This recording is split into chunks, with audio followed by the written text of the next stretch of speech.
log into your FloorVisio MRP system. You will locate the email you were sent once your system was set up. Inside of that email, you will see the customer email address associated with your account and the serial key that your account was initially set up under. In the customer email field, you'll type in that email address, and in the serial key, you'll type in your serial key and you'll press login. That'll bring you to the customer portal login screen.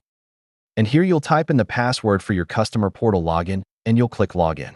That's a two-step security policy to get into your system. That will bring you to your system, but you will not be logged in as an employee. At this point, you can log in as any one of the employees set up into your system. If this is a private computer, you do not need to go back through these procedures to get into your system. You will simply type in your company name .floorvisio.com to get into the FloorVisio MRP system for your company. If this is a public computer and you want to leave the computer and make sure that no one behind you can get into your system, you'll click on View and you will do a portal logout. That revokes all of the policies and returns to the auth.floorvisio.com website.